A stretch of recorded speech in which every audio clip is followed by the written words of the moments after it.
Bienvenidos a una edición más de Chat Económico por Señal U, el canal de la Universidad Nacional de Cuyo. En la jornada de hoy, para seguir analizando la realidad económica que nos toca vivir, un poco en sintonía con los acontecimientos de los últimos días.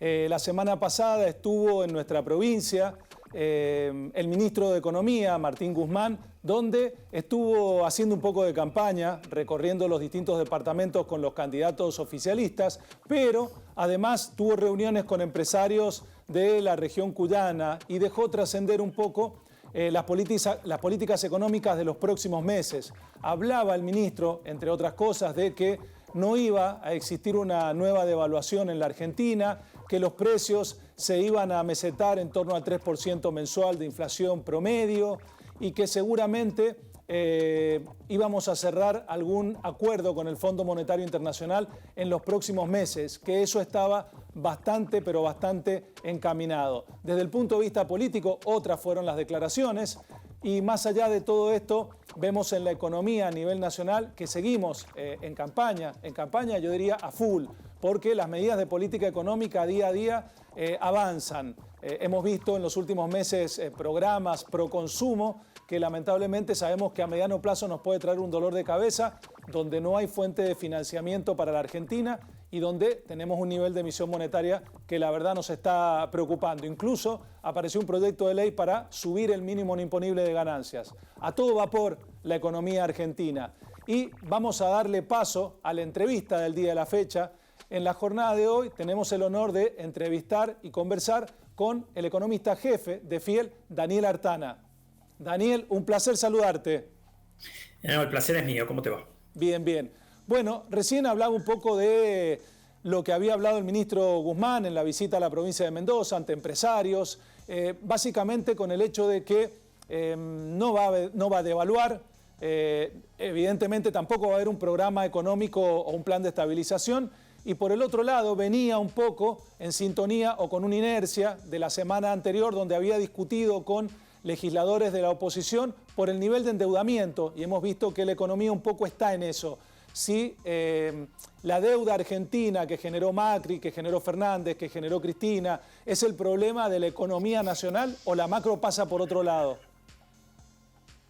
Bueno, hay varias cosas ahí. Primero, el gobierno, vos lo decías en tu introducción, ha decidido hacer un paquete de tinte electoral y dentro del contenido de ese paquete tiene un mayor déficit fiscal, mayor emisión monetaria y menor depreciación del tipo de cambio, que hace algunos meses viene a un ritmo del 1% por mes. Uno tiene que tener cierta armonía entre las variables macroeconómicas, esa armonía no se da y en alguna medida después de las elecciones va a haber una corrección. Lo que pasa es que por ahí no se da de un golpe, sino que el gobierno vuelve a devaluaciones mensuales, que en lugar de ir al 1 vuelven al 4 mensual, como hubo en algún momento, y durante bastante tiempo, y eso termina en alguna medida licuando los pesos, porque si el gobierno inyecta muchos pesos, como hay control de cambio, los pesos no se pueden ir, pero si la gente, nosotros no los queremos tener, la forma en que nos deshacemos de ese excedente de pesos es vía un aumento en la tasa de inflación. Y eso normalmente va asociado a un mayor valor del tipo de cambio. Así que yo creo que eso va a ocurrir. Lo que pasa es que, bueno, por ahí no hay una gran devaluación, entonces después vamos a estar discutiendo semántica, pero lo que sí yo creo que podemos decir para que lo evaluemos después de las elecciones es que después que pase el 14 de noviembre el gobierno va a empezar a devaluar otra vez a un ritmo superior al 1% mensual. Así que en ese área no coincido con el ministro, digamos. Después se ha planteado, como vos dijiste, este tema de la deuda. Este tema de la deuda, primero cuando uno mira el tamaño de deuda, el gobierno ha tratado de instalar que lo relevante es mirar nada más que la deuda emitida en moneda extranjera. Yo estoy sacando mañana una nota en el Cronista donde explico por qué eso está mal, digamos. En cualquier ejercicio de sostenibilidad de deuda, acá y en el resto del mundo, se incorpora toda la deuda emitida en moneda extranjera y la deuda emitida en moneda local. Vos pensás que en países en Estados Unidos, que emite básicamente toda su deuda en moneda local, si no importara, no estaríamos hablando hoy y gente discutiendo que la deuda que está en alrededor de 100 puntos del PBI en Estados Unidos dejaría de ser un problema si uno siguiera el razonamiento del gobierno. el gobierno nuestro. Claramente no es así. Lo que sí es cierto es que la deuda en moneda local te puede dar algún espacio, pero tampoco es cierto que, a ver, como la podemos licuar en pesos, no tengo problema. Justamente para licuarla tengo que acelerar la tasa de inflación y eso termina siendo un problemón, sobre todo para la gente de menores recursos. Así que a mí me parece que esa discusión está más planteada. Lo que pasa es que el gobierno ha tratado de esconder que en realidad Alberto Fernández se viene endeudando a un ritmo muchísimo más alto del que se había endeudado Macri, lo cual en alguna medida era entendible, le tocó lidiar con una pandemia, así que en realidad yo lo hubiera encarado por ahí, no por querer negar este argumento del ministro que tiene poco sustento, y aparte contradice lo que él presentó. No sé si vos te acordás que cuando él se discutió la reestructuración de la deuda con el sector privado, él presentó el ejercicio de sostenibilidad de deuda que incluía en el total de la deuda, la deuda en moneda extranjera y la deuda en moneda local, como corresponde, digamos. O sea, por eso es llamativo. El ministro ha dicho un montón de cosas por ahí en campaña que no tienen un sustento teórico y lamentablemente esto le hace perder un poco de credibilidad, más allá de que, bueno, sabrá por qué lo hace, pero digamos, desde el punto de vista técnico hoy habla más como político que como técnico, y así yo creo que hay que tomarlo. Ahora, para ir al debate de la deuda, lo que uno tiene que tener en cuenta es, sí, Cristina por ahí no se endeudó mucho, pero usó un montón de reservas. Entonces, en lugar de pedir dólares, usó dólares que había guardados en el Banco Central, y en realidad son equivalentes desde el punto de vista económico. Y yo diría que hay una verdad de perogrullo. Si uno no quiere, está preocupado por la deuda, lo que tiene que hacer es bajar el déficit fiscal, y en realidad el gobierno lo que está haciendo ahora es subirlo.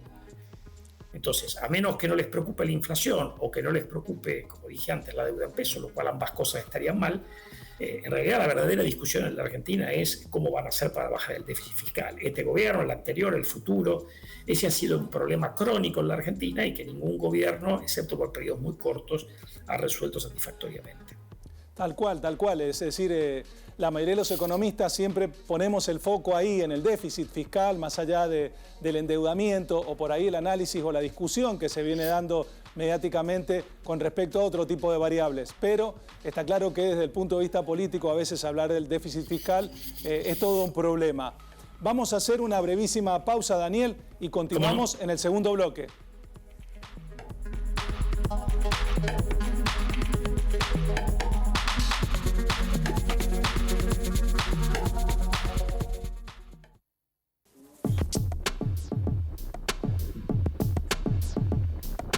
Segundo bloque de Chat Económico por Señalú, conversando con economista jefe de Fiel, Daniel Artana. Y ahora un poco el tema pasa por algunas también declaraciones del ministro de Economía, donde hablaba de que el cepo que tenemos en la economía, o la cantidad de regulaciones que tenemos y controles por todos lados, pero hacía referencia fundamentalmente al cepo cambiario. Dijo que difícilmente se vaya a levantar en el mes de diciembre. Era una de las preguntas que le acercaban la mayoría de los empresarios. Daniel, ¿cómo considerás que este cepo que tiene el mercado cambiario en el mediano o largo plazo se puede llegar a relajar? Yo creo que en el contexto de un programa con el Fondo Monetario, que vos también lo tocaste en tu introducción, Argentina va a tener que desarmar el control de cambios. Eso viola los estatutos del fondo. Es cierto que el fondo hoy acepta que hay un 20 y pico de países que tienen controles de cambio, pero claramente Argentina va a tener que ir desarmando eso. Pero no solo porque lo pida el fondo, sino porque la brecha cambiaria que viene asociada al cepo en los niveles que tiene Argentina hoy es muy nociva para el funcionamiento de la economía. Es un impuesto adicional a las exportaciones. En fin, algunos dicen que tiene alguna influencia, aunque no completan la tasa de inflación, es decir, genera un montón de problemas. Argentina no puede, o sea, uno tiene controles, prácticamente no se permite pagar dividendos, el gobierno ha obligado a las empresas a refinanciar deuda con el exterior para poder acceder al mercado de cambios.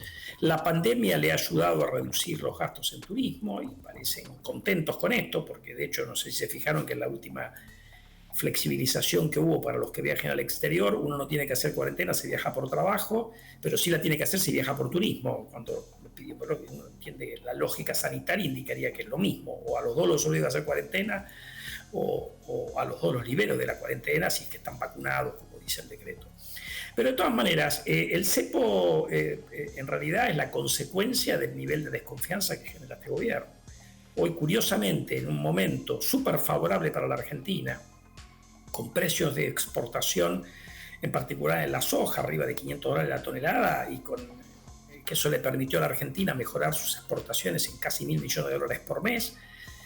Es realmente raro que Argentina tenga un cepo y una brecha cambiaria de estas características. Eso ocurre por la fragilidad de la política económica y por la incertidumbre que genera este gobierno en la gente que ahorra e invierte. Claro, y si esto no fuera poco, el gobierno tomó la decisión de extender la suspensión de exportaciones de carne. Bueno, esa es una medida que claramente va contraria, que habría que haberle preguntado al ministro Guzmán, porque él es una de las cosas que enfatiza aún desde el momento en que no era ministro, en que la clave para una de las claves para la Argentina es que aumenten las exportaciones.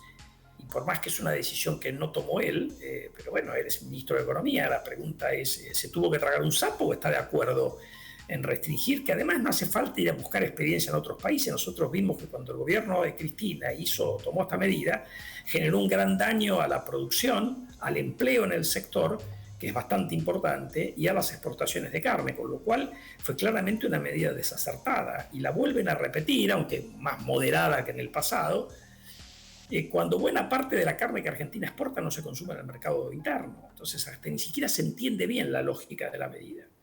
Sí, una medida bueno, que... circulaba ayer en estos días el tuit de un funcionario de Agricultura prácticamente pidiéndole permiso al diputado Máximo Kirchner, como si Máximo Kirchner entendiera de economía, ¿no? Claro, claro, es cierto. El gobierno está en este sentido también en una encrucijada, porque por un lado, según lo que habíamos escuchado del presidente de la Nación hace algunos meses, era suspender las exportaciones de carne para cuidar el mercado interno y que a la vez bajen los precios. Con lo cual, más allá del tecnicismo económico, con que mire la experiencia argentina, se daba cuenta de que no necesariamente era así. Bien, además... Porque en algún momento si uno restringe exportaciones los precios van a ceder, más allá que al principio no cedieron. Y eso genera un daño enorme sobre los incentivos a producir. Recordemos que el ciclo ganadero tiene tiempos prolongados y el daño no se genera en forma inmediata y tampoco se repara en forma inmediata. Pero más allá de eso, el discurso de abaratar la carne, porque se toman las medidas pensando en la mesa de los argentinos, yo dije, bueno, los argentinos, aún la gente de menores recursos, además de comer, también usan celular, también se visten. Y ahí al gobierno no le preocupa. De hecho, ha puesto impuestos para favorecer a los productores de celulares que están en el sur, encareciendo el precio final de los celulares, que también lo usa la gente de menores recursos. La ropa ha sido uno de los productos que más subió en la Argentina, en parte explicado por la enorme protección y las restricciones a las importaciones que favorecen a los que producen ropa, a los industriales del sector textil. Eso parece no preocuparle al gobierno. Entonces, la verdad, ¿le preocupa el bienestar de los argentinos o en realidad castiga a algunos sectores y favorece a otros, independientemente del impacto que esto tenga en el costo de vida y en el poder adquisitivo de cada uno de nosotros?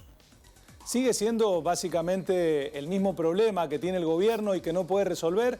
Es cierto también que la pandemia le dio, yo digo siempre, un golpe de gracia a la economía porque no venía bien y lamentablemente trastabillando apareció la pandemia que afectó en mayor o en menor medida a todos los países. A la Argentina la agarró bastante mal parada, pero por ejemplo el año pasado llegaba el mes de octubre y por ejemplo casi sin actividad económica el dólar llegaba el marginal a 189, 190 pesos.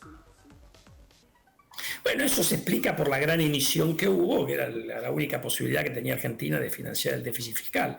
Cuando el gobierno moderó el déficit fiscal y la emisión desde noviembre hasta junio, la brecha cambiaria se dio. Ahora, ¿por qué se volvió a calentar? Porque anticiparon que van a volver a las andadas, digamos. Entonces, en realidad, lo que uno puede mirar es que si uno entra en una situación fiscal y monetaria muy expansiva, eso tiene un impacto en el tipo de cambio paralelo. El gobierno lo sufrió y todos nosotros lo sufrimos, si uno quiere, a mediados del año pasado, hasta octubre, como marcas vos. Después hubo una calma y ahora ha vuelto a ponerse un poco más tensa la situación, porque el gobierno está volviendo otra vez a emitir a un ritmo bastante importante. Vamos a hacer, Daniel, si me permitís, una breve pausa y vamos a hablar en el último bloque de inflación. ¿Cómo no?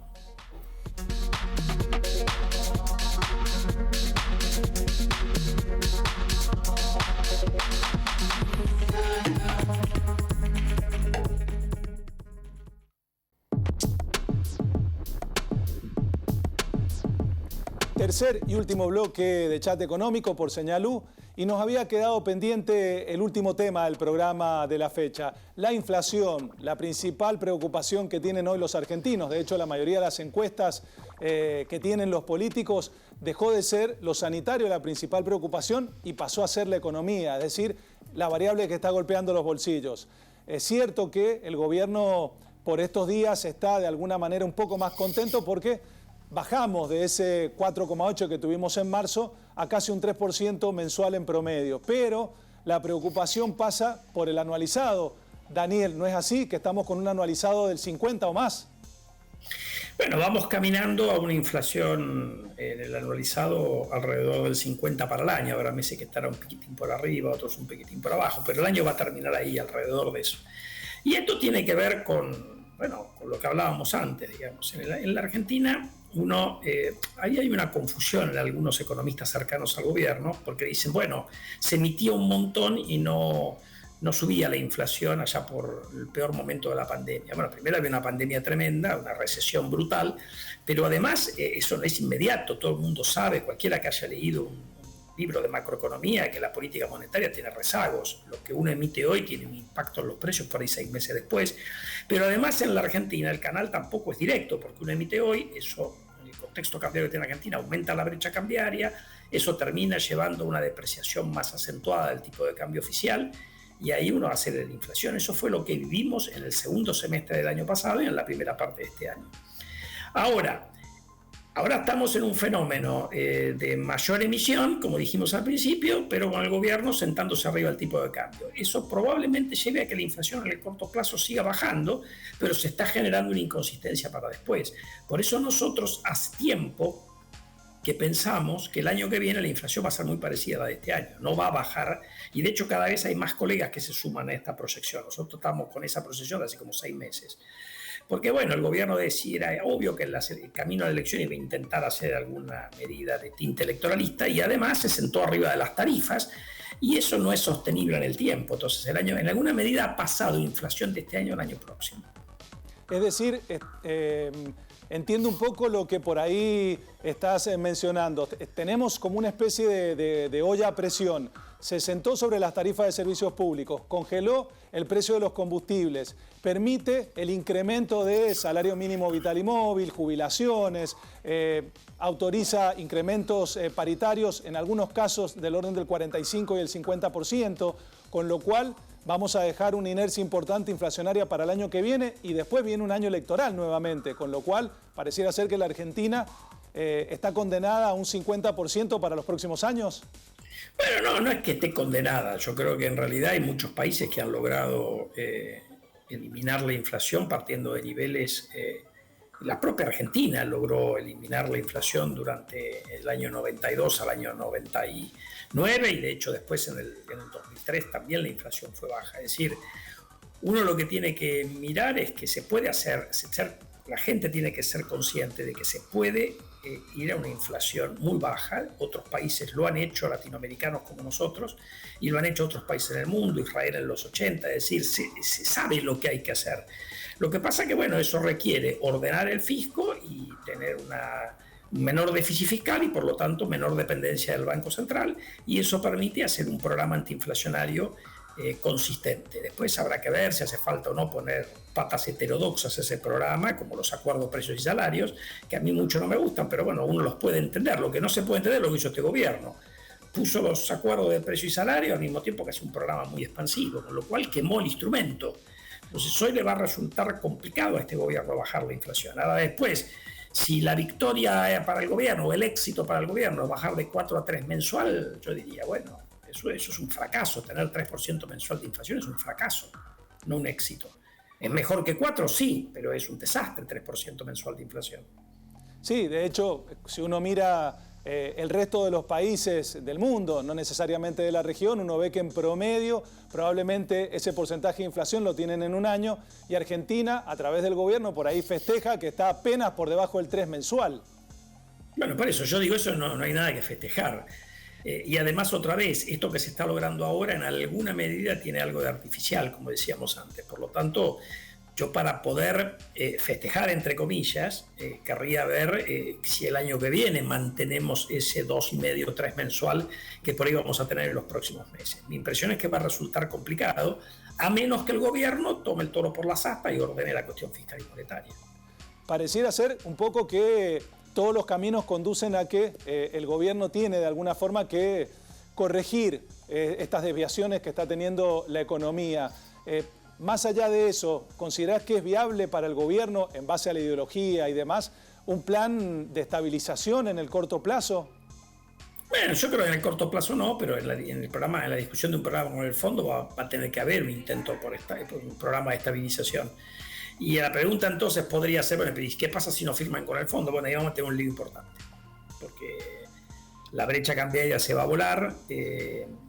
Va a haber gente que hoy tiene depósitos en pesos que los va a querer dolarizar y eso va a generar una turbulencia que va a terminar convenciendo a las principales figuras políticas del gobierno de que tienen que ordenar la economía, porque yo creo que, no sé si el voto popular asusta al gobierno, pero el dólar paralelo parece que sí.